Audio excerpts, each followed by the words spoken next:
Welcome, Elizabeth Lockhart from Arizona. You can tell from the background, right? Mm. And I met you first. I knew about you, but I met you in the Michael Newton Institute World Conference. So it was nice to meet you, and we had some talks, I remember. And then later, you became the editor of the Michael Newton Institute Stories of the Afterlife, the newsletter. So it was nice to be in touch with you often, sending you stories. And you were very Now, supportive, well, very yes. So supportive. and I like Appreciate you so it. much, Elizabeth, and I'm so happy that we can have this chat for my YouTube channel and to talk about the passion, our passion for the soul, and I think we can start, if you are up for it, to if you would like to introduce yourself a little bit. Sure. I'm Elizabeth Lockhart. I spend the winters in Tucson, Arizona, and the summers in Baldwin, Maine. I have spent many years, over 30 years, being a microbiologist, medical technologist in the clinical laboratory. And something drew me when I read Michael Newton's Journey of Souls and Destiny of Souls. I felt very drawn to doing this work. I had experienced some past life regression sessions and thought they were really interesting, but when I read Michael Newton's work, maybe it's the scientist in me. He was such a great researcher, but I felt very drawn to do this work. It was a calling. It really was. So I was lucky enough to be able to train first with transpersonal hypnotherapy with Paul Aurand, and then past life regression with Paul Aurand, and then with the Michael Newton Institute to become LBL certified. I've been doing this work since 2013.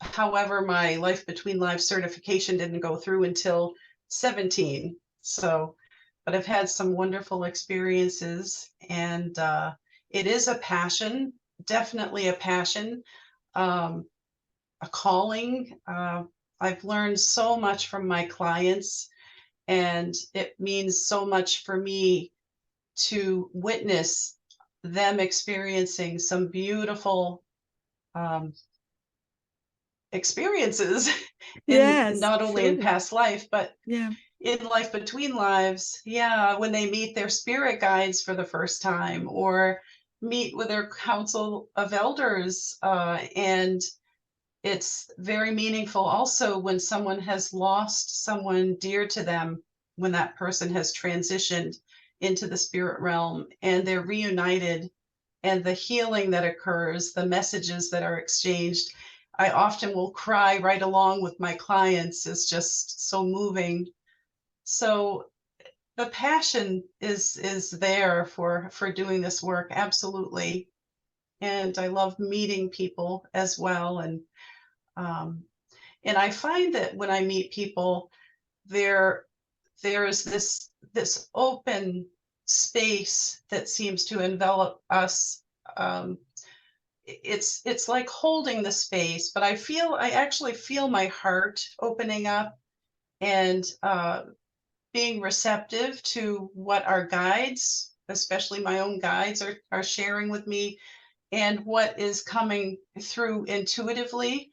I feel it's really important to take some breaths and to just notice what's coming in, and make a note. I like to take a lot of notes too. So I find that later, afterward, the debriefing of the session, a lot of those uh, things are very meaningful. Those symbols or those messages that come in are very meaningful. I also find that Reiki, I'm a Reiki Master teacher. I haven't done any teaching for a while, but I love Reiki, and Reiki really seems to enhance the sessions. For most people, it really helps them to relax. It helps things to flow easily and naturally. It helps to remove some blocks. Um, And I also was mentioning how I've been making jewelry with real stones, and my passion is definitely with the crystal mineral kingdom. In fact, I asked for help from them during the session, and I like to put Reiki into the stones and ask them to transmit 24/7 to the wearer or anyone nearby that can benefit from the Reiki healing energy, which is really universal life force energy. It's just we're more aware of it. I believe it's enhanced because we're more aware of it and we're more open to it. So I also love to garden. Ever since I was little, I've been fascinated with the plant kingdom and flowers especially, but also leaves and textures and trees, and everything in the natural world has always meant so much to me. And I have found that I have spent many past lifetimes immersed in nature in one way or another. So um, it's very, very helpful, very healing. In fact, when clients ask what they can do to prepare for sessions, I urge them to spend time in nature, just being in nature and just noticing all of the sights and the sounds and the sensations and any thoughts or uh, things that come to them, thoughts or feelings, or it's a way of opening ourselves, because oftentimes we're kind of tied to a desk or tied to a certain clinical environment or inside, and spending time in nature can be so healing and also lift our vibrations, which helps with the work of past life and life between lives, raising those frequencies of our vibrations, um, and feelings of love and feelings of well-being and gratitude and joy and all of those positive things. So Yeah, so it's so wonderful to listen to you, and all of a sudden I remember so much when this Elizabeth, but talking about soul energy and raising the vibration, as you say, and that we bring a certain so-called percentage, Michael Newton called it that way, of soul energy to our present incarnation. And this percentage cannot be changed during a lifetime, but it can be felt. So if, for example, to raise the vibration makes us feel more alive, so to speak, and is there anything you would like to say about this subject, soul energy? Because I'm sure you have learned about it too in our training, and it's not often these days, in my sessions at least, that I ask them how much energy did you bring, because I don't know if it's because I don't do it anymore, but I think it's an interesting topic still, because some people are very tired these days and completed of energy, and in some of these sessions they realize that they are totally forgotten to give themselves space and to decompress and to do especially these passions we are talking about. So would you like to talk a little bit more about sure. soul energy and stuff like that? Yes.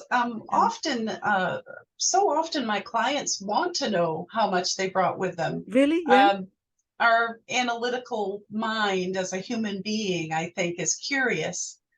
So it's a question I typically ask, and yet there are no judgments attached at all, because a highly experienced soul may bring a very small amount of energy to accomplish a lot, and yet at times, even for a very tough life, a very experienced soul, say someone who's lived thousands of lifetimes, they may actually bring a fair amount of energy with them to get through some challenges, some aspects of life that they're working on. The passion that we feel as human beings, I feel when we're in the flow or in the feeling of that passion and follow it, it energizes us. You can tell, that certain things will light someone up, an interest, a passion.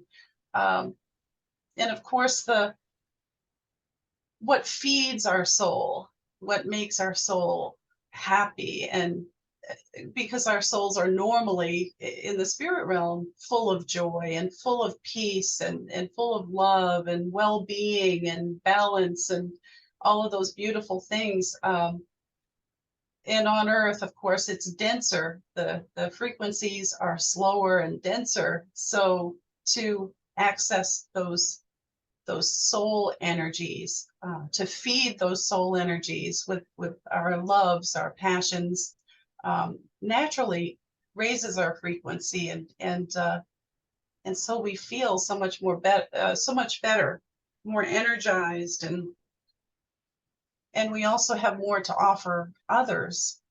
Um, Everyone goes through those dark nights of the soul, of course, and those can leave you kind of confused, frustrated, all of those human emotions and conditions that are so hard to wade through, kind of like trying to move through molasses or something, can really slow us down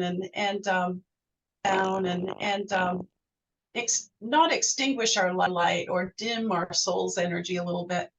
So I have found that reaching out to connect with those passions, with those things that feed our soul, those really help, whether it's time in nature. Some people love to hike, or whether it's gardening. In my case, I feel most like myself, my authentic self, when I'm in the garden, or playing with my crystals and minerals and that sort of thing, making jewelry.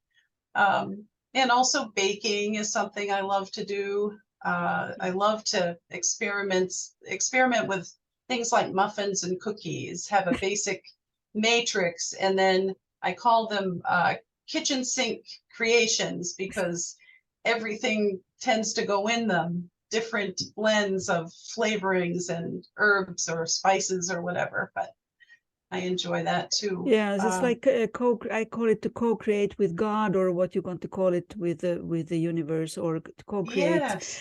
Yes, because I've spoken and heard spoken with our colleague Dorothea, who I interviewed in another of these videos, about life purpose, and she has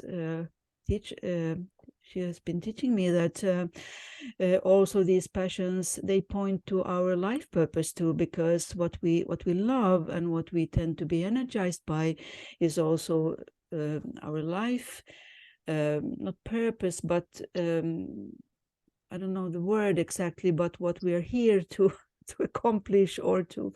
So of course there's this hardships too, but just to enjoy such a healing experience. And I know we discussed angels at one time, you and I was so uplifted by that. And I remember you had a lecture in the Michael Newton Institute, a video about angels, Elizabeth, and I remember asking you, do you think I'm in touch with an angel? And you said, just go ahead and ask. And then I asked in the evening, and there was a voice saying, yes, I'm here. I'm Nathaniel. I'm here. Oh, yes. Yeah. Yes. So would you like to speak a little about the angels too, as well, in case you feel like it? I think it's a lovely subject. And it is an amazing subject. I had a client recently. She sat down in the chair to do the intake, and all of a sudden, whoop, through the doorway, I could feel this huge angelic presence. And I said, oh, wow, this is great. I mean, my main guide for doing this work is an archangel. And yet this angel who came in was more feminine, bluer. I didn't get a name. So often we don't get names, even in the spirit realm. You know, we may ask a guide, "What's your name?" And they'll say, "Oh, you can't pronounce it. It's a frequency that's not, you know, pronounceable with a human tongue." And I'll say, "What would you like for us to call you with a human tongue?" And they Yes. might say something like Frank or Janine or Pick any name. Hazel or right, Yes, yes. right. But the angels, I have found, are often a part of our spiritual team.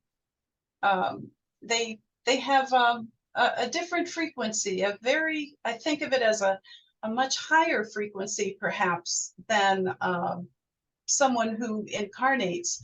I have had clients who were actually angels in the spirit realm. Once you help them to relax even more deeply into the theta brainwave state, somewhere around there, their answers are so authentic. So the angelic presences that I had sessions with, it was deeply moving to hear more about the angelic realm.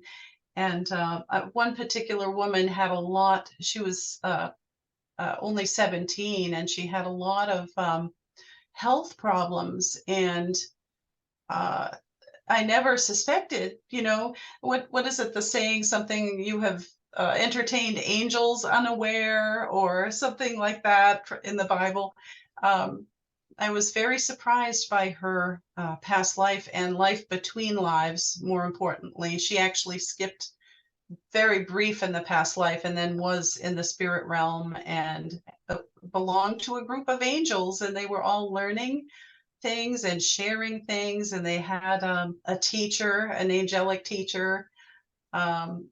So basically the takeaway that I have received from angelic encounters is that they're always near to support us, to love and support us. And of course, what's interesting too is I've been told in the past that angels don't incarnate in human bodies, and yet I have found that to be untrue. I have found that there are angelic entities who choose to come to Earth as a human. Yes, So I heard that's this too fascinating. from many clients, really in very authentic sessions where they Yes, deeply, very. yeah, so it's amazing it's such a bliss, I feel, this kind of work to have these sessions. And Mm-hmm. I worked 10 years already, and I never seem to get tired of it. I do other kind of sessions too, of course, as you do, I'm sure, and we do many things.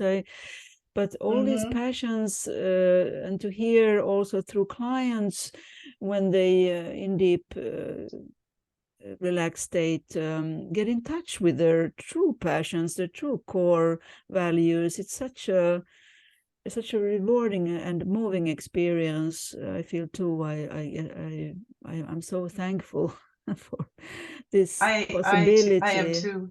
Yes, And and yes. Sorry to did I interrupt you? Were you oh, going to? I was just going to say that some of the conversations between the higher soul self of a client and the client's certain current ego personality, Mhm. um, you know, the body that they're inhabiting and the higher soul self, some of those conversations are beautiful and amazing, you know, very encouraging. The higher soul self, I feel like they give clients an enormous hug, and you know, of encouragement and keep going. And they often will have some very helpful suggestions. One of the most often suggestions that I hear are meditate more, take Yes. time for stillness, quiet the busy mind. Right. That, yes, Um, it's very, very common, and to create one's own space, to safeguard right. one's own, especially also for men, but a lot of women who are used Mm, to helping out and taking care of a lot of things, and so they usually hmm. get in touch with this message to themselves, from Yes. themselves.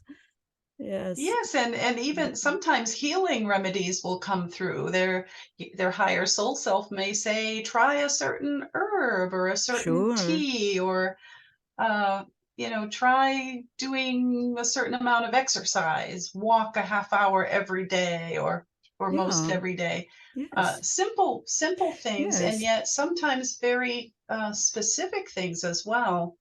So it's wonderful to be able to connect with your higher soul self, and of course your guides and soulmates and your soul groups. And um, sometimes clients become a little bit confused about the soul groups, because we have, the primary soul group, we have the affiliated soul groups that sometimes work with us, and then the specialty soul groups where we're focused on a very special task that we're learning.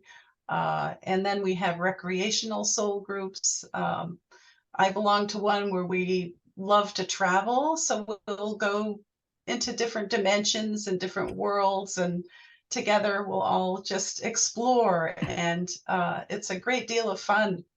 So, and it's also fun, I'm sure you found, to have those clients who have past lives in another realm, in another world, as another creature, as another uh, body.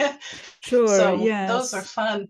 Yes. Those are Yes. very interesting. I had a woman recently who, um, she was a case manager, very well educated, and yet was feeling very forlorn, very isolated, even though she interacted with people all the time, kind of lonely, really lonely.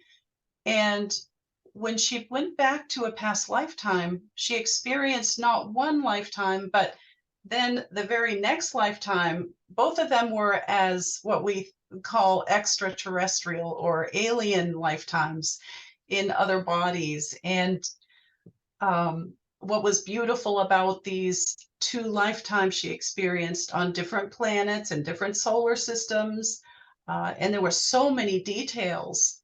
You just can't make this stuff up. It was like, la la la la. She just kept Yes. talking and Yes. talking about, and this is Yes. how we get our nourishment, and this is what we do for fun, and this is how, we Yeah. manage our plant life, and we take care. Yes. It's like the So it, soul longing to tell the hosting body all that, and yes, yes, such a and pressure. Mm. it was the beauty of those existences, and the learning was, and the reassurance was, this collective kind of existence, that they lived together, that they worked together, that they helped each other, that both existences were telepathic, so Mm. there was no need for language. And she just felt such a sense of belonging and connection. And so when she came back to current date and place and time in her present body, she was like, wow, so it isn't always like it is on Earth, is it? No, no, it's amazing what I remember when I first read Dr. Michael Newton, A Journey of Souls, and wanting then later to experience such a session myself. And he was telling all these stories about the case studies there, and I thought it was just amazing, amazing, amazing what kind of possibilities there are with these kind of sessions too, and it's safe, and it's just so wonderful for those who have the ability to relax and to go into such a session with total honesty and 100% passion. and It's and wonderful to trust. witness, and trust. Yes, wonderful to Trust witness. is I also huge. have so many clients who are so highly educated, and they write me a few months later that it changed their, because it kind of stays, Yes. the experience stays somehow. That's what probably led you and me to work with this, I guess, that it was an overwhelming experience in a Oh, way. beautiful. And we started this discussion in many ways, but how to build resources in a way because I think comparing with the burnout syndrome, which to me is doing something. I can take an example. For example, when I was a nurse, it was a nice profession, but I got burnt out because my true passion wasn't in that work. And doing these kind of sessions, of course, I could get very tired too, but the awareness of taking care of myself has increased also over the years. And I remember Michael Newton wrote also in Journey of Souls that he was hiking a lot and taking a lot of time off in order to be able to facilitate these long sessions, because they can be 3-4, I think he did even longer sessions. Oh, yes. So at times. So the gardening and your jewels and everything, it sounds very wonderful. Do you have animals also in your family? Yes. We have a Boston Terrier, and she just turned 1, so she's very much a puppy still. We just went on a walk, and it's very windy and just so refreshing. Even in Arizona, it's very cold, and the wind was cold and refreshing, but she likes the palm tree branches when they fall. They're fronds, actually, but they dry out and they get crispy, and then the wind blows them. And so she had one in her mouth that was almost as big as she was, but I brought it home for her so that she could play with it on the porch. Oh, that's wonderful. The playfulness. My cats also, we play every evening with sticks, and they run around, they go outside. Of course, they have their own little cat door because I live in the countryside, but it's so fun to play with animals and kids, and to also have a playful way. And souls are actually quite playful. My experience with Life Between Lives has been souls have that playfulness and that carefree, that beautiful carefree feeling. Something that also inspires me all the time is hummingbirds. And in Arizona, we have many different species of hummingbirds. And usually when they do the migration, we have more species, but they're all so colorful and so bright. And even on the coldest of mornings, and luckily their food doesn't usually freeze, but it's so wonderful to watch them. They're what they've been called is winged jewels, and to watch them feeding at the different feeders is just very inspiring. Yes. I'd like to tell you and the listeners too about last summer here in Sweden. I saw a hummingbird moth. I don't know if I pronounced it correctly, but I had to search on the internet what kind of animal it was, because I've never seen anything. It was it looked like a very small hummingbird, but I was totally many weeks after I even managed to catch it on a film. So it was the most magical experience. So I can imagine with hummingbirds where you live, it And must be. sometimes we see those moths that you speak You of, the do? hummingbird Oh, moths because too. they're very seldom seen in Sweden. I've never heard of anybody. That was a gift. That Yes, was like surely. a magical gift. It was truly, because I love fairies and all that. Me too. So I was in a bliss state I seeing think this. I feel that this work also inspires an openness within us and within our clients too. So often we're not we're in our mind, we're thinking, and we're not open and aware. And these gifts come to us all the time, like the Sure. hummingbird moths Yes, and yes. little symbols. That's another thing with the jewelry I make. I'm very focused on symbols, things like the stars, moon, flowers, Would you like to show your, fairies, would you, if you have any of your jewelry, would you like to show, to hearts. see if we can see it? Because Sure. in the video, in the link below, we will share information about you and your website, of course, and how to get in Okay. touch with you, because you do online sessions, right? So if in case Yes. Oh, anybody who yes. listen here want to do a session with you, get in touch with you. We will share information about how to, right? So Definitely. I'd like Sure. to see you to Let's you to see. let's Whoops. Here we see. go. Oh, Kind is of it? like a Oh, uh, mushrooms. Is it? mushrooms. Yes. And I'm I'm trying to get them at the right distance, but Now I can see them. We can see them. Yes. some trees. I like to combine the charms with the real stones, Oh, they're because beautiful. the I feel Yes. like so much of our existence really is metaphorical in a way, uh, Mm. in a lot of uh, and a lot of clients experience the communication is telepathic and can also be very symbolic and metaphorical. And we ask them, and ask your guide, what does this mean? The symbol he's showing you or she's showing you.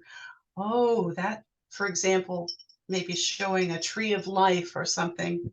Well, that means, as a human, I get my sustenance from the earth, and there's a reverence for the earth. And also, my branches are out, in the air and with spirit.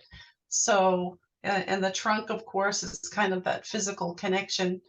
Uh, but it's interesting the way we're taught or told about these symbols that we might notice the metaphors in the spirit world. So Yes, that's what informs. it truly opens for so many possibilities. I think I Mm, think